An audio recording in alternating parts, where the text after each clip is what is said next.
കണ്ടിട്ടില്ല കേട്ടോ. അയ്യോ എന്തോ ഒരു സൗമ്യം. ദിയയെടുത്ത് ആരെങ്കിലും ചിപ്പോന്ന് പറഞ്ഞാൽ ദിയ കയറി പറയാൻ പോകുന്നത് അതിൻ്റെ ഇരട്ടി ചീത്തവിളിയായിട്ടായിരിക്കും ദിയാസന മീഡിയയിലാവട്ടെ ഏത് സോഷ്യൽ മീഡിയയിലാവട്ടെ അവൾ എവിടെ അങ്ങനെയാണ് പറയുന്നത് അല്ലേ ദിയ? അപ്പം ദിയക്ക് എന്ത് പേടിയുണ്ടോ? എന്തോ മുഖത്തിനൊക്കെ ഭയങ്കര പേടി തോന്നിക്കുന്നല്ലോ. എടി, ഉപ്പ് തിന്നവൻ വെള്ളം കുടിക്കും. നിൻ്റെ കൂടെ ഉള്ള ആൾക്കാർ നിന്നെ പണിയാത്ത എന്താണെന്നറിയാവോ? കാരണം അവരും സെയിം തെറ്റ് ചെയ്യുന്നുണ്ട്. കാരണം നിൻ്റെ പേരിൽ ഒരു അലിഗേഷൻ കൊണ്ട് അല്ലെങ്കിൽ ഒരു കേസ് കൊണ്ട് കൊടുക്കുമ്പം അവരും കൂടെ അല്ലേ പൊങ്ങുന്നത്. അപ്പം തെറ്റ് ചെയ്യാത്ത ആൾക്കാർ ഇതുപോലെ പ്രതികരിക്കും. അപ്പം എൻ്റെ മോളെ, നിനക്ക് മാത്രമല്ല ഫിറോസ് ഖാനും പിന്നെ എന്നെക്കൊണ്ട് നശിപ്പിക്കാൻ വേണ്ടി പോയ ഒരു ദുബായിൽ ഒരുത്തിയുണ്ട്. ഞാൻ ആ വീഡിയോക്കകത്ത് പ്രത്യേകം എന്തോ ഭാഗ്യത്തിന് ആ സാധനം പറഞ്ഞിട്ടുമുണ്ട്. അത് കണ്ടിട്ട് ട്രിഗർ ചെയ്തിട്ട് അടുത്തൊരു വോയിസ് റെക്കോർഡ് വന്നിട്ടുണ്ട്. റോഷ്നി എന്ന് പറഞ്ഞിട്ട് ദുബായിലെ ഏറ്റവും നമ്പർ 1, എനിക്കത് പറയാൻ താല്പര്യമില്ല, അങ്ങനത്തെ ഒരുത്തി. നിങ്ങൾ ഇപ്പോൾ അവളെ വോയിസ് മാത്രമേ കേട്ടിട്ടുള്ളൂ. ഇനി അവളുടെ ഫോട്ടോയും കൂടെ ഞാൻ നിങ്ങൾക്ക് കാണിച്ചു തരാം. അതും കൂടെ ഞാൻ ഇതിനകത്ത് എഡിറ്റ് ചെയ്ത് കേട്ടാം. കാരണം ഫോട്ടോ എൻ്റെ കയ്യിലില്ല, കാണിച്ചു തരാം ഞാനത്. അവളാണ് റോഷ്നി.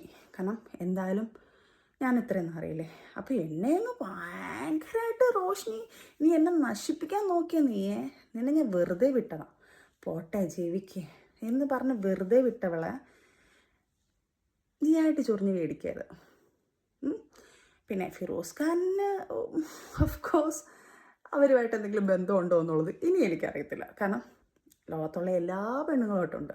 അപ്പം തീർച്ചയായിട്ടും ഫിറോസ് ഖാൻ ഇത്രയും സപ്പോർട്ട് ചെയ്ത് അവൾ വന്നിട്ടുണ്ടെങ്കിൽ, പ്രത്യേകിച്ച് അങ്ങനത്തെ ഒരു ലേഡി ആയതുകൊണ്ട് അവർ തമ്മിൽ എന്തെങ്കിലും ബന്ധം കാണും. അതൊന്നും നമ്മൾ പറയുന്നില്ലേ. പിന്നെ ഫിറോസ് ഖാൻ ഒരു അലിഗേഷനായിട്ട് വന്നിട്ടുണ്ടായിരുന്നു, ഒരു കുഞ്ഞിൻ്റെ കാര്യം, എൻ്റെ കുഞ്ഞിൻ്റെ കാര്യം. അതായത് എൻ്റെയും ഫിറോസ് ഖാനും ജനിച്ച കുഞ്ഞിനെക്കുറിച്ച്. നാണമില്ലയോടോ തനിക്ക്? ഫോൺ തരുത്തില്ലടോ. ഇത്രയും നാൾ തനിക്ക് ഞാൻ ഫോൺ തന്നിട്ടുണ്ടായിരുന്നു.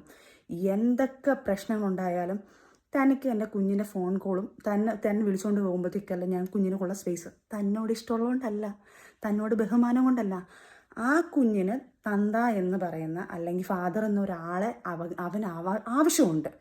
എൻ്റെ കുഞ്ഞും ഇതുപോലത്തെ ഒരു വേദന എൻ്റെ മൂത്ത മോള് അനുഭവിച്ചതുകൊണ്ട് ഞാൻ ആ തന്തയും മക്കളെയും പിരിപ്പിക്കാതെ നോക്കിയതാണ്. അത് തന്നോടുള്ള ബഹുമാനമല്ല, എൻ്റെ കുഞ്ഞിന് കിട്ടട്ടെ, അവന് തന്നെ ഭയങ്കര ഇഷ്ടമാണ്. ആ ഇഷ്ടം ഞാനൊരു തള്ള വിചാരിച്ചാൽ ഇല്ലാതാക്കാൻ പറ്റും. ഒരു തള്ള വേണ്ട, പോവേണ്ട, അങ്ങനെ ഇങ്ങനെയാണ്, വൃത്തികെട്ടവനാണെന്ന് പറഞ്ഞു കൊടുത്താൽ തീർച്ചയായിട്ടും ആ കുഞ്ഞുങ്ങൾ വെറുക്കപ്പെടും. പക്ഷെ ആ കുഞ്ഞിന് ഇപ്പോഴും തന്നോടൊരു ഇഷ്ടം തോന്നിക്കാൻ കാരണം ഞാൻ ഒരൊറ്റ എൻ്റെ അവിതാര്യമാണ്, എൻ്റെ ഭിക്ഷയാണോ അത്? സത്യം പറഞ്ഞു കഴിഞ്ഞാൽ തൻ്റെ മോനെ തനിക്ക് തരുന്നത് ഇനി തരുത്തില്ലടോ. കാരണം കുറച്ച് അലിഗേഷനും കൂടെ ഞാൻ തന്നെക്കുറിച്ച് അറിഞ്ഞിട്ടുണ്ട്. അപ്പോൾ എനിക്ക് പേടിയാണ്. കാരണം വെച്ച് കഴിഞ്ഞാൽ താൻ ഒരു ആണും പെണ്ണും കെട്ടവനാണെന്ന് ഞാൻ അറിഞ്ഞിട്ടുണ്ട്.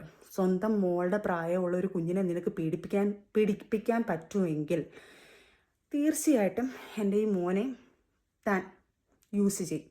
അതുകൊണ്ട് എനിക്ക് പേടിയാണ്. താൻ ലീഗലി പോടോ. ലീഗലി പോയിട്ട് ഞാൻ ലീഗലായിട്ട് മൂവ് ചെയ്യാം. തൻ്റെ കുഞ്ഞിനെ കാണണമെന്നുണ്ടെങ്കിൽ ലീഗലായിട്ട് പോകാം. ഇത്രയും നാൾ ഞാൻ തന്നെ വേണ്ടിയിട്ട് ആ കുഞ്ഞിനെ മറച്ചു വെച്ചിട്ടില്ലല്ലോ. 2500 രൂപ ചിലവിനും തന്നിട്ട് ഒരു വർഷം കൊണ്ട്, അതിൻ്റെ സ്റ്റേറ്റ്മെൻറ്റ് മേടിച്ചറിയാം. എൻ്റെ ഉമ്മയുടെ ഫോണിൽ 2500 രൂപ ചിലവിനും തന്നിട്ട് 2000 രൂപ ആദ്യം അയച്ചു, പിന്നെ ഒരു 500 രൂപ കൂടെ കൂട്ടി. ഓരോ മാസം മറ്റേ വർഷത്തിൽ കൂട്ടുന്ന കണക്ക് ഒരു 6-7 മാസം ആയപ്പോഴത്തേക്ക് ഒരു 500 രൂപ കൂടെ കൂട്ടി. തനിക്ക് വരുമാനം ഇല്ലാത്തതുകൊണ്ടൊന്നുമല്ല, തനിക്ക് ജോലിയുണ്ട്. വേറെ ഭാര്യയോ മക്കളോ വേറെ ഒന്നോ അതെനിക്കറിയത്തില്ല കേട്ടോ. ഇനി അങ്ങനൊന്നും ഇല്ലല്ലോ. തനിക്ക് ഉണ്ടോയെന്ന് എനിക്കറിയത്തുമില്ല. അപ്പോൾ തനിക്ക് ഇത്ര ചിലവൊന്നുമില്ലല്ലോ, സ്വന്തം കുഞ്ഞിന് പോലും കൊടുക്കുക.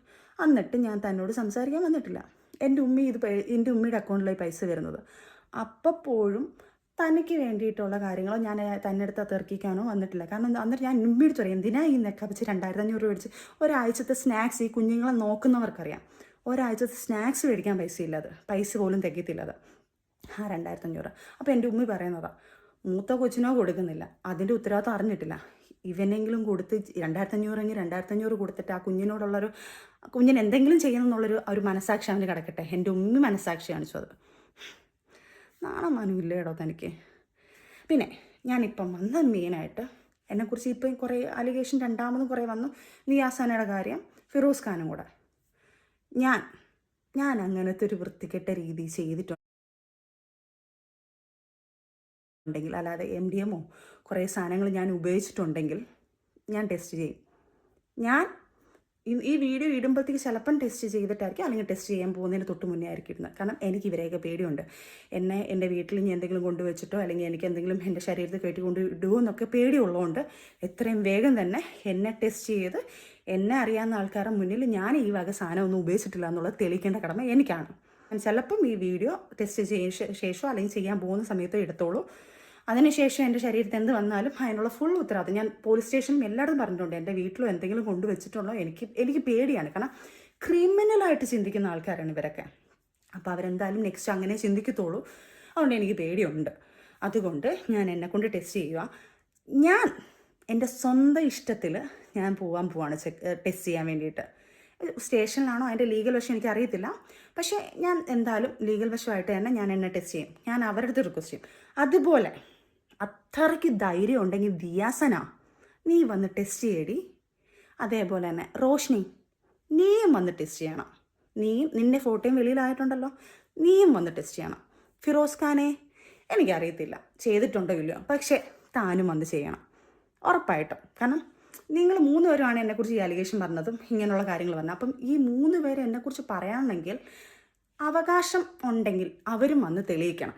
അതുകൊണ്ട് ഈ ജനങ്ങളോട് റിക്വസ്റ്റ് ചെയ്യാൻ പറയുക, നിങ്ങൾ ഈ കണ്ട ലോകത്ത് പോക്സോ കേസ് എന്ന് പറയുന്ന സാധനങ്ങളും ഇല്ലീഗലായിട്ട് നടക്കുന്ന കാര്യങ്ങളും മറച്ചു വെച്ചിട്ട് അതൊക്കെ വച്ചിട്ട് വേറെങ്കിലും പെണ്ണുങ്ങൾ എങ്ങനെയെങ്കിലും പോകുന്ന അത് പിടിച്ചതറിയാതെ ഈ നാട്ടിൽ കുഞ്ഞുങ്ങളെ പീഡിപ്പിക്കുന്ന സാധനങ്ങൾ, പോക്സോ കേസ് എന്ന് പറഞ്ഞാൽ കുഞ്ഞിന് പ്രായപൂർത്തിയാവാത്തൊരു കൊച്ചിനെ പീഡിപ്പിക്കുന്ന കാര്യം പറഞ്ഞത്, അത് ഈ ലോകത്ത് നടന്നോട്ടേനോ?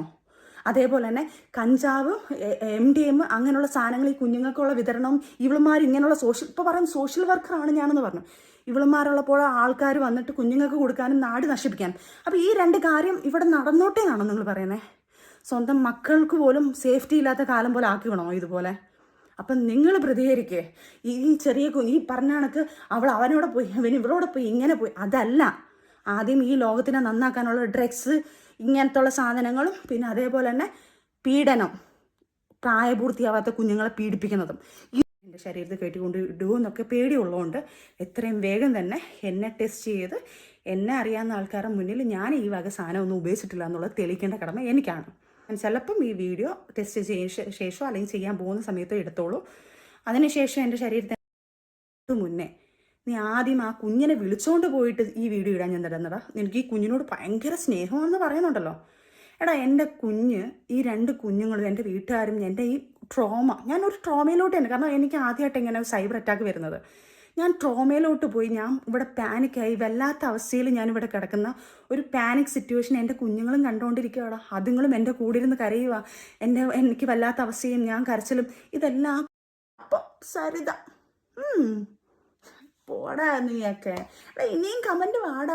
എനിക്ക് കോടി മേടിച്ച് സെറ്റിലായെന്ന് പറയുന്ന ആൾക്കാരുണ്ടല്ലോ, ആ 3 കോടി മേടിച്ചതിൻ്റെ തെളിവ് കൊണ്ടുവരുന്നവർക്ക് 2 കോടി ഞാനും കൊടുക്കും ഉറപ്പാണ്. എൻ്റെ മക്കൾ സത്യം ഞാൻ ചലഞ്ച് ചെയ്യുന്നതും 2 കോടി ഞാൻ അവർക്കും കൊടുക്കും. ഞാൻ പബ്ലിക്കായിട്ട് പറയുന്നത്. എൻ്റെ അക്കൗണ്ടിൽ എൻ്റെ ഏതെങ്കിലും രീതിയിൽ എനിക്ക് 3 കോടി എൻ്റെ അക്കൗണ്ടിൽ കിട്ടി, ഞാൻ അതിൽ സൂഹിക്കാമെന്നല്ലേ പറഞ്ഞു. 3 10 കോടി. അതിനകത്ത് 2 കോടി ഈ തെളിവ് കൊണ്ടുവന്നവന്മാർക്ക് ഞാൻ 2 കോടി അങ്ങ് തരാം. പോരെ? ഒരു മുഖ്യമന്ത്രിയുടെ ഫോട്ടോ ഇട്ട് അപ്പം സരിത പോടാ നീയൊക്കെ. ഇനിയും കമൻറ്റ് വാടാ. ഇനി ഞാൻ എന്തായാലും ഇത്രയും ദിവസം എൻ്റെ കമൻറ്റുകൾ ഞാൻ ഓഫ് ചെയ്തിട്ടിരുന്നു. കാരണം ആദ്യമൊക്കെ എനിക്ക് പറ്റത്തില്ല. കാരണം സൈബർ അറ്റാക്ക് ആദ്യമായിട്ടാണ് അനുഭവിക്കുന്നത്. അതുകൊണ്ട് എനിക്കിതൊക്കെ കാണുമ്പോൾ നമ്മൾ ആദ്യമായിട്ട് ഈ പറയൂലേ, കുഞ്ഞ് നടക്കാൻ പഠിക്കുമ്പോഴത്തേക്ക് വീണ് കാല് മുറിഞ്ഞ് വീണ്ടും പിന്നെ അവരങ്ങോട്ട് പയ്യെ കുഞ്ഞുങ്ങൾ നടക്കാൻ തുടങ്ങും, പിന്നെ ഓടാൻ തുടങ്ങും, ചാടാൻ തുടങ്ങും, പിന്നെ ആരോഗ്യത്തോടെ അവർ എല്ലാം ചെയ്യാൻ തുടങ്ങും എന്ന് പറയുന്ന കണക്ക് ഞാനും അതേ സിറ്റുവേഷനാണ്. വീണു തീർന്നു, ആ വേദന എന്താണെന്ന് മനസ്സിലാക്കി ഇപ്പം സ്ട്രോങ് ആയിട്ട് ഞാനങ്ങ് എഴുന്നേക്കാം. ഇനി ഞാൻ എന്ത് ചെയ്തെന്ന് പറഞ്ഞാലും എങ്ങനെ ജീവിച്ചെന്ന് പറഞ്ഞാലും എനിക്ക് ഒരു പ്രശ്നമില്ലടാ. എന്തായാലും കുറച്ച് എൻ്റെ ഇൻസ്റ്റാഗ്രാം പോലും പടാന്ന് പറഞ്ഞുകൊണ്ടാണ് ഇൻസ്റ്റാഗ്രാമൊക്കെ സത്യം പറഞ്ഞാൽ ഫോളോവേഴ്സൊക്കെ കൂടി വരുന്നത്. ഇനിയും നിങ്ങൾ എന്നെ കൂട്ടി തരണം കേട്ടോ. എന്നെ കുറച്ച് മുമ്പേ ഞാനൊരു സ്റ്റേറ്റ്മെൻറ്റ് പറയുന്നുണ്ട്, ആണും പെണ്ണും കെട്ടതെന്ന്. ഞാൻ ഒരിക്കലും ഒരു ട്രാൻസ്ജെൻഡേഴ്സിന് അവരെ അല്ല ഞാൻ പറഞ്ഞത്. അത് നിങ്ങൾ വളച്ചു വിട്ട് ഇനി അതും വേണമെങ്കിൽ പറഞ്ഞ് കമൻറ്റ് ഉണ്ടാക്കും. അതുകൊണ്ടാണ് ഞാനത് വ്യക്തമാക്കി പറയുന്നത്. ആണുങ്ങളോടും പെണ്ണുങ്ങളോടും താല്പര്യമുള്ള ആണ്, അപ്പം എനിക്ക് പേടിയുണ്ട് എൻ്റെ മകനെയും കൂടെ കൊടുത്തുവിടാൻ. കാരണം 16 വയസ്സുകാരി ഒരു കുട്ടിയെ പീഡിപ്പിച്ചവൻ തീർച്ചയായിട്ടും ഈ അവൻ്റെ മോനെയും കൂടെ അവൻ അതുപോലെ മിസ്യൂസ് ചെയ്യും എന്നുള്ളത് പേടിയുണ്ട്. അതുപോലത്തെ ഒരു കാര്യം കൂടെ ഞാൻ കേട്ടുകൊണ്ടാണ് ഇത് പറയുന്നത്. എനിക്കത് പേടിയുണ്ട്. ലീഗലി തന്നെ ഉള്ള മൂവിയാണ്, എനിക്കത് പേടിയുണ്ട് അയാൾ. അതുപോലെ തന്നെ സർ, മന്ത്രിയായ രമേശ് ചെന്നിത്തല സാറാണ് ഇപ്പം ഇങ്ങനെയുള്ള ഇല്ലീഗലായിട്ടുള്ള കാര്യങ്ങളെല്ലാം നടക്കുന്നതിൻ്റെ നിയമം സാറാണ് എടുത്തിരിക്കുന്നത്. സാറിൻ്റെ അടുത്ത് ഞാൻ റിക്വസ്റ്റ് ചെയ്യുകയാണ്, പബ്ലിക്കിൽ വന്ന് ഇത്രയും ആൾക്കാർ വന്ന് അങ്ങോട്ടും ഇങ്ങോട്ടും അലിഗേഷൻ പറഞ്ഞുകൊണ്ട് ഒരു MDMനെ കുറിച്ചാണ് സംസാരിച്ചുകൊണ്ടിരിക്കുന്നത്. എന്നെക്കുറിച്ചും ഞാൻ തെളിവ് സഹിതം ഒരാളുടെ കുറിച്ചും പറഞ്ഞുകൊണ്ടിരിക്കുന്നുണ്ട് സർ. തീർച്ചയായിട്ടും എന്നെയും ദിയാസനെയും ഫിറോസ് ഖാനെയും ഈ പറഞ്ഞ റോഷ്നിയും ഞങ്ങൾ 4 പേരെയും സർ നിയമത്തിന് മുന്നിൽ കൊണ്ടുവന്ന് അറസ്റ്റ് ചെയ്ത് ഞങ്ങൾ 4 പേരെയും ടെസ്റ്റ് ചെയ്യണമെന്ന് ഞാൻ സാറിനോട് അപേക്ഷിക്കുകയാണ്. സാറിൻ്റെ കണ്ണുമുന്നിൽ തന്നെയാണ് ഇത്രയും കാര്യങ്ങൾ നടക്കുന്നത്. എനിക്ക് സാറിൻ്റെ മുന്നിലോട്ട് എത്താനുള്ള കാര്യങ്ങളോ അല്ലെങ്കിൽ സാറിൻ്റെ അടുത്ത് കംപ്ലൈൻറ്റ് ചെയ്യേണ്ട രീതിയിലല്ല ഞാൻ ചെയ്തിട്ടുണ്ട് സാർ. ഇപ്പോൾ എൻ്റെ പേരിലും കൂടെയാണ് ഇങ്ങനത്തെ ഒരു സാധനം നടക്കുന്നത്. അപ്പം തീർച്ചയായിട്ടും ആൾക്കാരുടെ മുന്നിലായാലും ബാക്കിയുള്ളവരുടെ മുന്നിലായാലും ഞാൻ എൻ്റെ തെറ്റുകൾ തിരുത്താനോ അല്ലെങ്കിൽ എൻ്റെ കാര്യങ്ങൾ എന്താണെന്ന് തെളിയിക്കാനുള്ള ഒരു കടമ എനിക്കുണ്ട്. അപ്പോൾ എന്നെക്കുറിച്ചും ഇങ്ങനെയുള്ള അലിഗേഷൻ പറയുന്നതുകൊണ്ട് ഞാൻ ഈ സാധനങ്ങളില്ലാതെ എനിക്ക് ജീവിക്കാൻ പറ്റില്ല എന്നാണ് പറയുന്നത്.